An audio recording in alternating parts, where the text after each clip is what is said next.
Welcome to WakeGOV TV. I'm Eric Curry. We have several stories lined up for you today. First, over the last few months, Wake County has transitioned behavioral health services to community providers, including UNC Healthcare. Today, we are joined by Assistant to the County Manager, Denise Foreman, and WakeBrook Director of Operations, Paula Bird, to talk about the new program. Thank you both for being here. Thank you for having us. Denise, first, why has the county transitioned its behavioral health services to community partners? Right. Mental health has been changing in the state of North Carolina for over 10 years, and the latest round of changes requires that counties can't provide service and manage the funding of services. So we had to get out of the business of providing services. We've got over 3,000 clients that we were providing care for in mental health or developmental disabilities and substance abuse.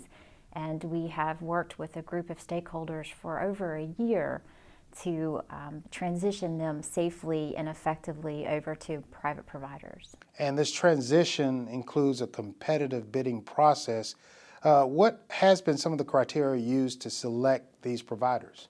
Right. What we heard from our stakeholders is it was very important that that the transition for these clients go as smoothly as possible. It was important that we take our time and be deliberate.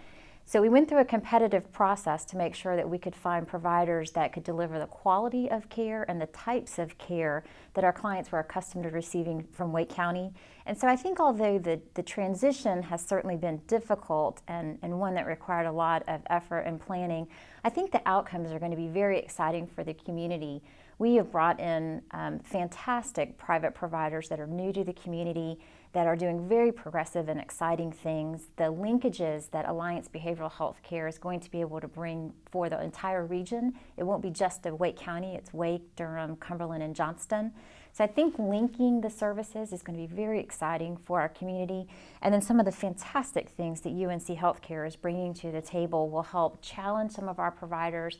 Some of the status quo that we've lived with, I think, will be pushed to the next level so that we can provide even better care. And they're doing some fantastic things at WakeBrook that I think will be a model. It really is going to be a very, very exciting time. What we're doing at WakeBrook is something that really is very unique and novel within mental health.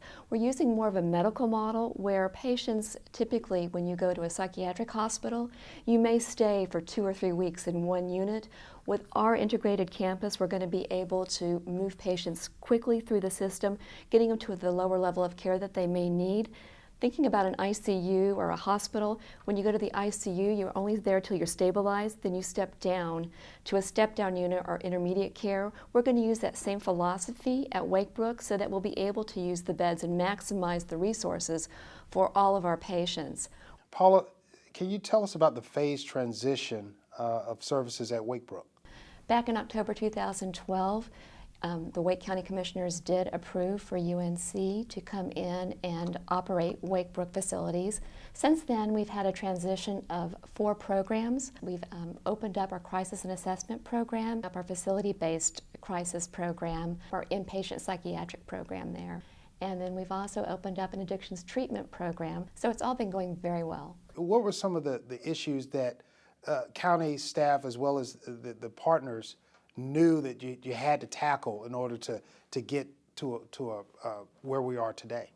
Sure, there were a number of them, and one of the biggest has been communication. As I mentioned, we have over 3,000 clients that were impacted by these changes, and varying levels of care on their own. Some of them are in group homes, some of them are in care of guardians, and so communicating with these clients to get them the information, to let them know about the changes that were coming and the providers and how to make appointments was a significant challenge that we spent a lot of time and effort trying to overcome. And there's been a few glitches. It hasn't worked seamlessly for everyone, but we've worked very hard to make it as smooth as possible. And then the others that we learned and anticipated were accessibility. So Wake County is a large county, and to help clients get to the services they need with a new provider was one that was important that we heard from our stakeholders, and one that I think that we've been able to accomplish successfully. And what are some of the plans for Wakebrook's future? Obviously, it looks bright. It is very bright. The exciting thing about Wakebrook is that we've got a campus that we can really integrate and provide a high level of services for our patients in one location. And the beauty of this is that patients will not have to leave to get the services they need. We can match the service with the patient, with the patient's need. We also are stepping up both the medical care for patients and expanding our psychiatric services so that we'll have a more holistic approach. We right now have the ability to do radiology on campus as well as laboratory, and those things are new to the program, so we're very excited about that. We're also working very closely with the county jails. We want to focus on getting those patients, the young adults, out of the correctional facility and into mental health, especially those that have psychotic issues that are in the jails. And we're also partnering with our advanced paramedics to really focus on diverting patients outside of our emergency departments into the proper system. So we're very excited about all the services that we're going to be able to provide there. And finally, Denise, how can citizens find out more about services that are provided? Right. Alliance Behavioral Healthcare has helped us manage this entire transition, and they are available 24 hours a day, 365 days a year. They have a 1-800 number, 1-800-510-9132. They can answer questions for existing clients that may be looking for their new provider, and they can also help family and new clients get connected with a new provider. Well, Denise, Paula, thank you so much for taking time out to talk about this unique program. Thank you. Thank you. When we return, we will talk about the Wake County's open space program and some recent partnerships developed to help preserve valuable natural resources in the county.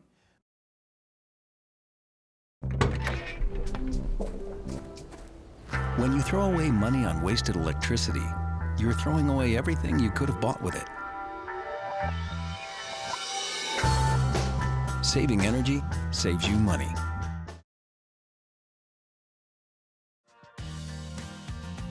The Wake County Open Space Program is dedicated to protecting and managing high-quality natural lands and resources for the benefit of its citizens. The program's objective is to protect 30% of Wake County's land area, which is approximately 165,000 acres, as permanent open space. With us to talk about the Open Space Program is the Director of Wake County's Parks, Recreation, and Open Space, Chris Snow. Thanks for being here. Glad to be here. First question, a lot of citizens may not understand, what is open space? Open space can be a lot of different things to a lot of different people. It could be your local park where you go and enjoy passive recreation. It could be a natural setting where you go to watch birds or enjoy the natural and scenic beauty. It could be an area that is filtering water before it runs into our streams, which then flow into the drinking water reservoirs that we use. It could be a historical or cultural significant area, a historic building or a historic home and the grounds around it. So open space can be a lot of different things. Why does Wake County need an open space program? Open space has been linked to quality of life. Folks who live here, businesses that relocate here, look for certain amenities for their families or for their employees to enjoy. And one of those is parks and open space. Much like a thriving community arts or performing arts draws folks, parks and open space also draw folks. And so it's good to have those things. With the county expected to reach 1 million folks in population by 2015, it appears that it's more important than ever to continue to find and preserve natural space. It's very important to preserve what we can now, because once it's been converted to another use, whatever that use might be, it's very hard to get it back into a natural environment. With this huge influx of people, even through the recession, Wake County continued to grow. There are more and more people moving here. It took hundreds, if not thousands of years for nature to make the environment the way it is, and it doesn't take long for us to change it, and once it's changed, it's very hard to change back. Preserving natural areas, open space, continues to be one of the continuing goals for the Board of Commissioners every year, which includes continuing to foster partnerships. Partnerships make it much easier to do our job. And the easiest example is by leveraging dollars. The county relies on its partners to help us identify those important areas of open space and choose what to buy. And so partners are very important. They bring a lot to the table. If landowners were interested in preserving their land and wanted county assistance, what should they do? The biggest thing is for us to sit down with the landowner and know exactly what they want to do. Everybody that's invested in that land, be they the owner, the family, tenant farmers, whoever they are, they have a stake in that property. So everybody needs to be on the same page about what they want to do with the property. And then we can, as a staff, direct them to the most appropriate agency within the county or nonprofits in the area that work on land conservation issues, and direct them to where they need to be. So there are resources out there to assist them through the process. There are internal county resources like our division. There's the Soil and Water Conservation District. There are nonprofits in the area, the Trust for Public Land and the Triangle Land Conservancy. So there are a lot of resources in this area you could reach out to. And that's what we're talking about, partnerships. Yes, sir. What if residents just want to find out more information about the county's open space program? Where can they go? The easiest place to turn is the county's website, www.wakegov.com/parks. Click on the open space link and it will tell you about our programs and some of the successes we've had and some of the things we hope to do in the future. Well, Chris, thank you so much for talking to us about open space. Thanks for having me.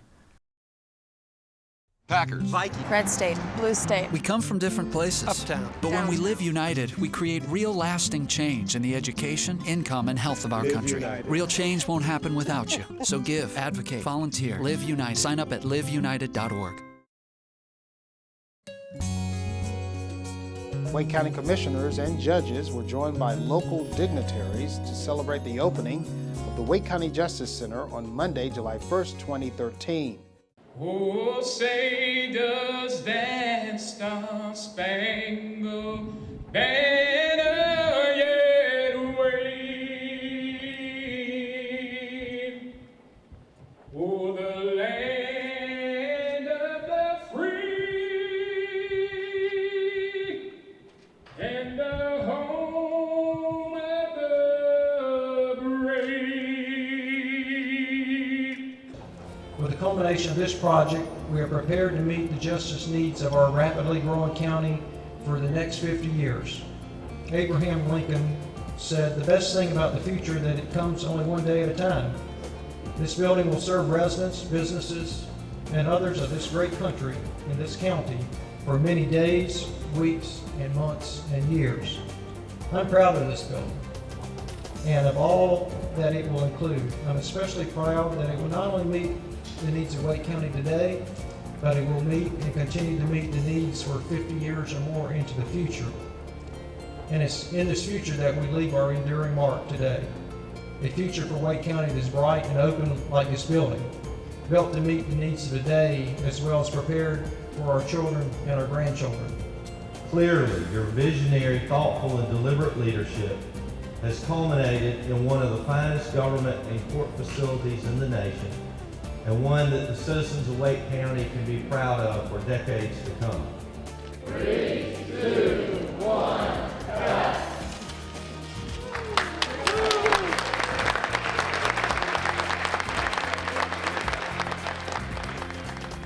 The opening day also included a ceremonial joint session of District and Superior Court and the Board of Commissioners' first meeting in the new boardroom. Very first meeting in our Wake County Justice Center. This is a historic meeting, and we will begin the meeting with the presentation of our colors by our Wake County Sheriff's Department.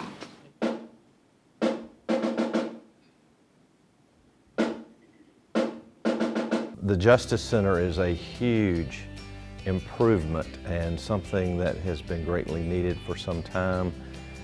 The Wake County Courthouse, as you know, has functioned as the center of administration of justice in Wake County since 1970 when it opened. So it's a lot safer building.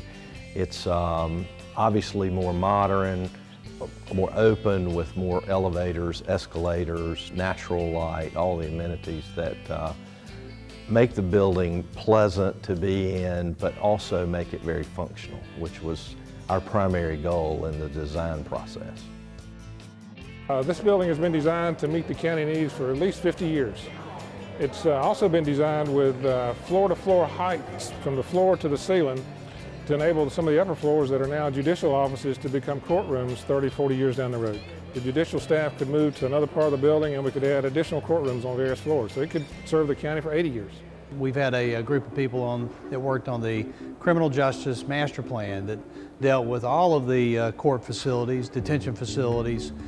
We've been renovating the courthouse for the last 10 years in order to make that ready for modern times. The existing courthouse will become a family and civil courthouse, and so all the criminal court activities will move over here. We were fortunate with the timing of this project. The economy had taken a downturn. That enabled us to get very, very competitive pricing. Subcontractors and suppliers needed work. Therefore, they were able to give us very competitive pricing. That enabled us to finish this project $30 million under budget, $30 million under budget. That was about 25% under budget. We were also able to finish the project 3 months ahead of schedule, primarily because those subcontractors didn't have a lot of work and so they could put all their forces on our project. It was just a wonderful project for me to culminate my career with. It's sort of like you're batting in a baseball game and you hit a grand slam and you're able to walk off the field with your last at bat. That's the way it feels to me. So, I'm kind of new here, but I've noticed a trend. My human does this funny thing where she goes around and gets all my toys, and then she hides them in that basket by the door. It's like, hello, that's where you put it last time. You were the worst at hide and go seek. Wake County voters will head back to the polls in the fall to cast their ballots for various municipal races. And of course, the Board of Elections staff in Wake County remain very busy to ensure a pleasurable voting experience. To talk about the municipal races is the Director of Wake County Board of Elections, Sherry Poucher. Thank you for being here. Thank you for giving us the opportunity to speak about the elections in Wake County. Surely. Can you talk about the races on October 8th and November 5th? The first, of course, will be October 8th. That is for the City of Raleigh, the Town of Cary, certain Wake County Board of Education districts, and of course we will have the countywide bond for the schools, and the City of Raleigh will be having a transportation bond. So that means in October all 200 Wake County precincts will be open. The October election is an election with runoff, which means for the actual candidates running, a candidate to be declared elected must get more than 50% of the votes cast in that contest. If they do, they get elected. If not, the person with the second highest number of votes can request a runoff. Then that runoff would take place at the same time as the November election. Okay, what goes into preparing for these races and making sure that your staff is prepared? Many people don't realize the months in advance that go into preparations for an election. This year is going to be even more unique because all the terms of our precinct officials end. So we have to recruit and then appoint and train all new precinct officials or those that had worked in the past that get reappointed. We have to recruit a sufficient number of precinct officials to work in our polling places. Anyone that ever sees the huge tubs of supplies that goes into each precinct, all the supplies have to be ordered, counted, packed, delivered. And of course, the most important thing is the layout, programming, and printing of the ballots and programming our election equipment. What about early voting sites? Early voting is a little different in municipal elections than it is in our partisan elections. The municipalities pay us, the Board of Elections, the county, for the actual cost of an election. By statute, we do have to have the site at the Board of Elections office. If a municipality would like an early voting site, then they request that of us and they pay for all expenses. So for October, as I said, by statute, we will have early voting in our office. That will be during normal business hours while we are open. So for that, anyone interested in early voting, we recommend they go to our early voting site, which is www.wakevotesEarly.com. That will not only give all voters in Wake County information on dates, locations, times, but an interactive map that will give them directions to that facility. Can you talk about voters, citizens that would like to register, maybe just moved here? Is it too late? No, the voters, if anyone that is not registered or wishes to change, whether it be they've gotten married, they have to change their name, their address. The elections, of course, this year are nonpartisan, but they can also change their party. They can, again, go to our website. There is a PDF form for voter registration. The person can type the form in, print it, sign it, send it to us. And what about absentee ballots? Also on our website, we do have a request form. If a voter wishes to vote absentee by mail, there is the request form. We give an example on the website of what we need. If, for instance, they're going to be out of town and have a different address, then they also should include that. Once it's received, we process it. We generally get the ballot back to the voter within 2 days. So it's a very easy process. If voters needed to find out their precinct, polling place, or even steps on voting the day of the election, I'm sure they can find that and a lot of information on the website, correct? Just about any question that a voter would have can be answered on our website. However, if they don't have access to that, they may still call our office, and that number is 919-856-6240. Okay, Sherry, thank you for joining us and wishing you and your staff much success on the upcoming elections. Thank you, and I encourage everyone to exercise their right to vote, and if they do have any questions, please contact us. When we return, we'll share with you important information about a unique program aimed at preparing teens for college. Seniors, you've worked hard your whole life. You deserve healthy food. Food and Nutrition Services may be able to help. Use Food and Nutrition Services to buy groceries or to buy seeds to grow your own food. To learn more, call 919-334-1224 or visit fns4nc.org.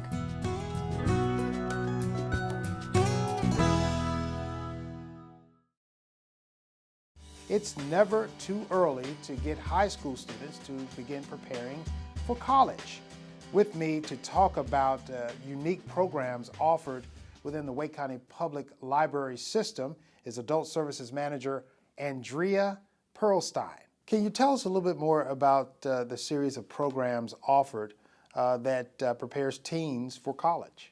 Yes, actually every month at the regional libraries, we're offering a college prep class or workshop for students and their parents to attend. Coming up in August, we're going to be doing 3 4-hour exams where students can come and take a practice exam and have that testing experience in the library. Then the following month, they come back to the library and will meet with the Kaplan representative, and she'll review all of the test questions and give them the answers and explain how the test works. And at that same time, anybody can come and learn about how the SAT and ACT test work and why you should take one versus the other. So everybody's welcome to come to any of those programs, but definitely taking that test in August is a great time because they're not in the middle of school, and then coming back in September and learning about how the test works is really great for students. Then following up in October and November, we're partnering with Brooke Daly from Advanced College Planning, and she's going to talk to students and their parents about choosing the right college for them. And then probably in January, we're going to have somebody come in from the College Foundation of North Carolina. and she's going to talk about cfnc.org and how that works, because that's where a lot of people do their online applications as well as doing their financial aid information. Are these workshops aimed at giving parents useful information for them as well? Yeah, I think parents really will enjoy the ones that are going to be in October or November, because students might have these high goals or even low goals, and their parents can kind of get them focused in on what their family actually can financially do, and they see their child from a different perspective, an adult perspective, and kind of help them figure out, like, that might be great, but I know you really thrive in this kind of environment, and we need to look at schools where you're going to excel the most. And there's a lot that goes on in that process, so she's going to walk them through step by step different things to think about when they're choosing that right college. The following month in November, she's going to talk about the college admissions process. And so I think parents, if they sign up and come with their child, they can have really strong conversations after the workshop, because they're going to learn a lot from it. Yeah, you know, traditionally, libraries are always seen as the place to go to check out a book. But Wake County libraries have done a tremendous job in really providing workshops like this to the public. How unique is it to be able to branch out beyond the traditional book, to get folks involved and to understand different areas that they may need to explore for themselves personally or professionally? Well, we've really expanded our adult program of service. We're doing 16 programs a month for adults, so that's ages like grades 11 and up. So anybody in that adult category, we're doing different programs for them to realize that there are so many wonderful intellectual opportunities, information opportunities that the library has for them. We're partnering with SCORE in the fall also to provide information for entrepreneurs. So we're trying to let the members and citizens of Wake County come to the libraries and see the expanded opportunities for their future. And it's pretty wonderful. We also have like craft clubs going on, we have book discussions happening, and it's just a wonderful place for the community to come together and learn and grow. So how can parents and students find out about future programs, workshops for the remainder of the year and even into the new year? The best place for them to go is wakegov.com/libraries, and they go onto our events part of the website, and they can see the calendar of events. And if they just select teen events or adult events, it'll populate with what's coming up that month, and they can look at future months as well. And that's the best place to find a description of the event and sign up for it. And they can even get text message notices as well as email reminders about the upcoming events. Okay, well, thank you so much for joining us and to share with the citizens about this wonderful program for teens. Thank you. Keep up with the latest Wake County news and information by visiting us online at the new wakegov.com/news or on Facebook or Twitter. That's our show for today. Thanks for watching.